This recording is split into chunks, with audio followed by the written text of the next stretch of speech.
Jennifer Tyner. I'm the lead care manager here at Aging Outreach Services, and this is All Things Aging. And I'm Amy Obst, editor of Outreach NC, our monthly publication. And today we're talking about grief and loss.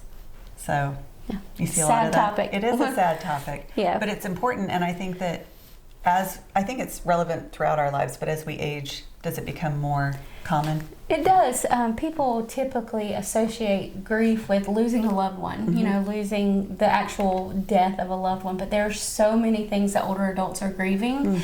Like their loss of independence, their loss of ability to make their own decisions, where they're going to live, so there's so many things that they can be grieving. So we deal with grief and loss a lot with the aging population.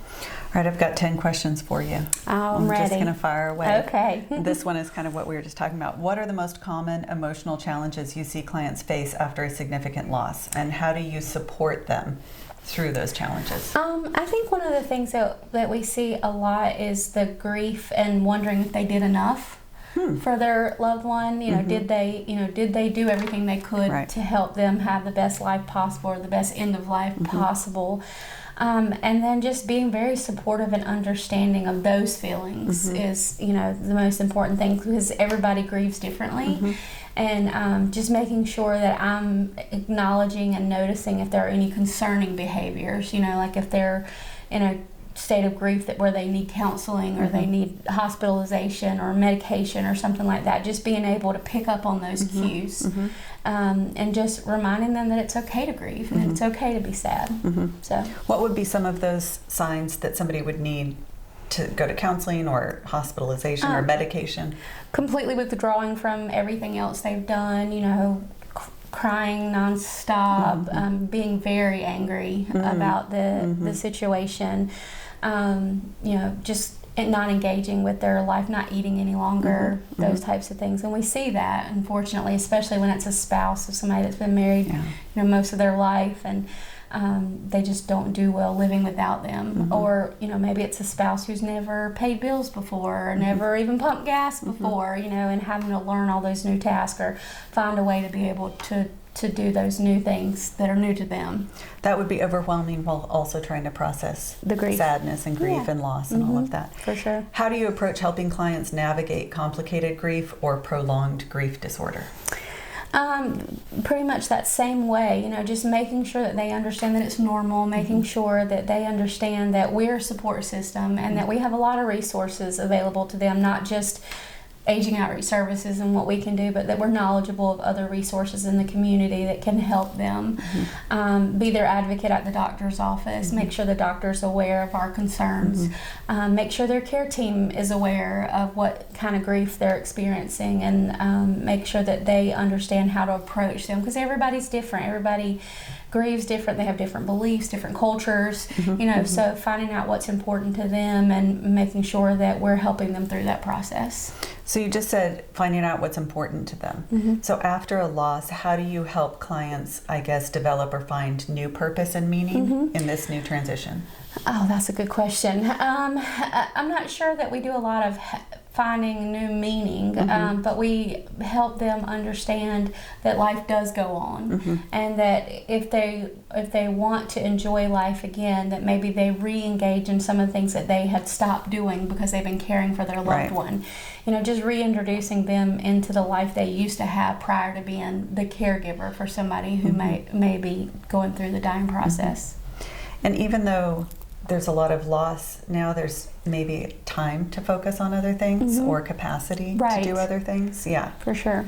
Can you share your perspective on the role of rituals and memories in the grieving process? Oh yeah, we're very blessed in that regard, to be able to acknowledge other cultures, other beliefs and things, and what's important to everybody individually. I think that's one of my most favorite things about Aging Outreach, is that we acknowledge everybody as an individual, and we don't just assume that everybody's the same. And in our intake process, we ask those questions, like, what is important to you? What do you want done at the end of your life? What are your beliefs? Do you want to be a DNR? Do you want to, there's a document called 5 Wishes, and it goes into a lot of detail about what you want. Do you want to be touched? Do you want music? Do you want lotion? Do you want hydration? So I love going over those documents so that I know, you know, what their beliefs are and what their expectations are and how they want that process to happen. That's interesting. I never thought about those details about lotion or being touched or things like that.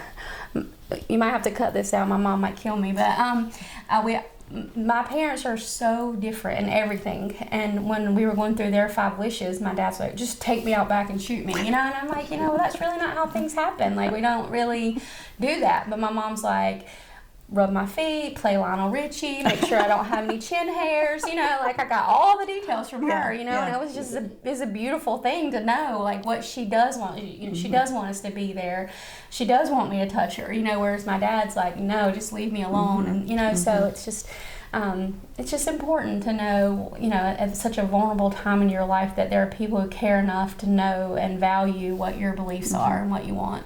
And it's shocking. I was just with somebody, a loved one who passed away, and she asked me to hold her hand. And I held her hand for 6 hours, and she seemed very soothed by that. And it was nice to have something that I could do instead of just sit there and feel helpless. Yeah, you wouldn't believe how often we have people hold on until a family member comes, or they wait until they leave. You know, so so yeah, it's a beautiful process. I actually just had lunch with a friend today who lost her dad about 3 months ago, and he was waiting on his son to get there, and he had, you know, she had slept on the floor beside of him holding his hand, and he was waiting on that one son to come to say goodbye, and as soon as he did, he let go. So. How do you balance providing support while empowering clients to find their own coping mechanisms or their own way of processing grief? Just making sure that they understand the grieving process in general. You know, making sure that they have the right tools and resources available to them, making sure that they understand, you know, what could be considered concerning, you know, that, you know, not eating all day long is not a good way to grieve, you know, and that we have to be concerned about certain things, but there's, you know, plenty of ways that they can grieve that's perfectly normal and acceptable, and we encourage that.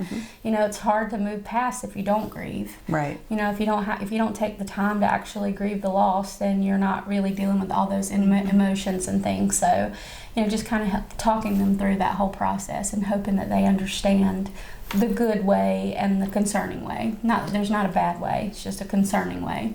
So this is a side question I'm going to throw in there. Okay. But what do you think is the most surprising emotion people have that they're not prepared for? Anger. Yeah, I don't think people, you know, there are the stages of grief, and a lot of people get stuck in that anger phase, and they're not used to that. They're not used to being angry. They don't really understand what they're angry about. They have a fantastic relationship with their God, or, you know, whatever they believe in, and they sort of thought that they could go through the process without becoming angry, and they frequently do become very angry about the process, and that kind of leads to, did I do enough? You know, I was going to say, do they feel enough? Guilty about being angry? Often. So. What are some of the books or support groups or resources that you offer to clients to help through the process? Well, First Health Hospice has a fantastic bereavement counseling group, and it doesn't have to be after someone passes away. It can be during their process of dying. So we encourage a lot of people to go to those. If your loved one has dementia, we offer several different support groups for that as well. I don't really have any books. I have some printouts and things that I give people, you know, just things that I found, tools I found on the internet that I just encourage them to read. A lot of the hospice organizations will give you a giant folder of things to look for, things to expect, and talk about the grieving process. So I encourage everybody reads their materials because they're the experts in that. I can see how if you get this large folder, a support group would be helpful to sort of digest it over time and to know that you're not the only person. Right. Grief can be really isolating. It can be. Yeah. And there are some really great programs. I know Bowles Funeral Home has a after death group for surviving spouses. They meet on a regular basis and support each other, and that tends to be a really healthy way to be with other people going through the same thing. How do you address grief that arises from non-death related loss? a lot of the same way, Mm-hmm. because it is this, grief is grief, whether Mm-hmm. it's, I'm grieving that I've lost my job, or, I've lost a relationship with my adult child, or I've actually lost someone to death. Right. You still go through those same stages of grieving. You still have to be careful about how you're grieving, and is it healthy, and, are you safe? Mm-hmm. So a lot of the same exact ways is, the actual passing of a loved one. Do you ever have to tell people you're actually grieving? Because Yes, it's not. they don't get it. Yeah. And even the anticipation towards grief, that anticipatory grief, Mm-hmm. People don't realize that that's actual grief. They're like, well, I'm not grieving. He's still here. Mm-hmm. I'm not grieving, but they are. They're going through. They understand that their brain and body understands that they're getting ready to go through that process. Right. So, yes, we deal with that a lot. What advice would you give to caregivers who are supporting somebody who is grieving? I would make sure that they're aware of what their beliefs are and what their wishes are, and encourage them to, if they want to talk, to be there to listen to them talk. They don't have to give advice. They don't have to be, tell them what to do, just to be there to listen to them and remind them of the resources that are available to them. We have a communication book set up at home, at clients' houses, and we put a lot of information in there about support groups and grief and things like that, so that each caregiver can know what to discuss with the client. It sounds like it's important to empower the caregiver as well. It is. Yeah. It's important that they have the knowledge that they need to be able to be their support person.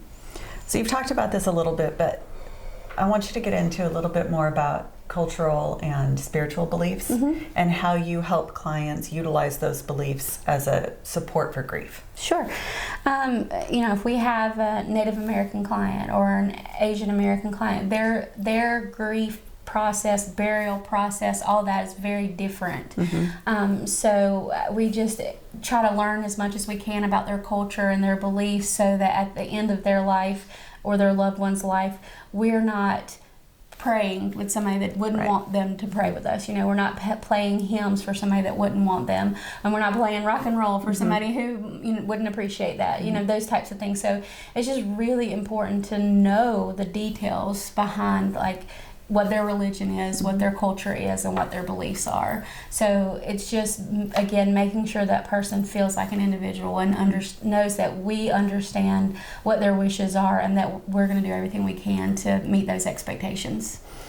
All right, final question. What would you say to somebody who is grieving and who feels overwhelmed by it? What would be the first steps, or what would be the first thing you would suggest? I would say that it's okay. It's okay to feel overwhelmed, and that's completely normal and natural. And then try to find out what specific areas they're struggling with. Is it day-to-day task? Is it, that you're lonely?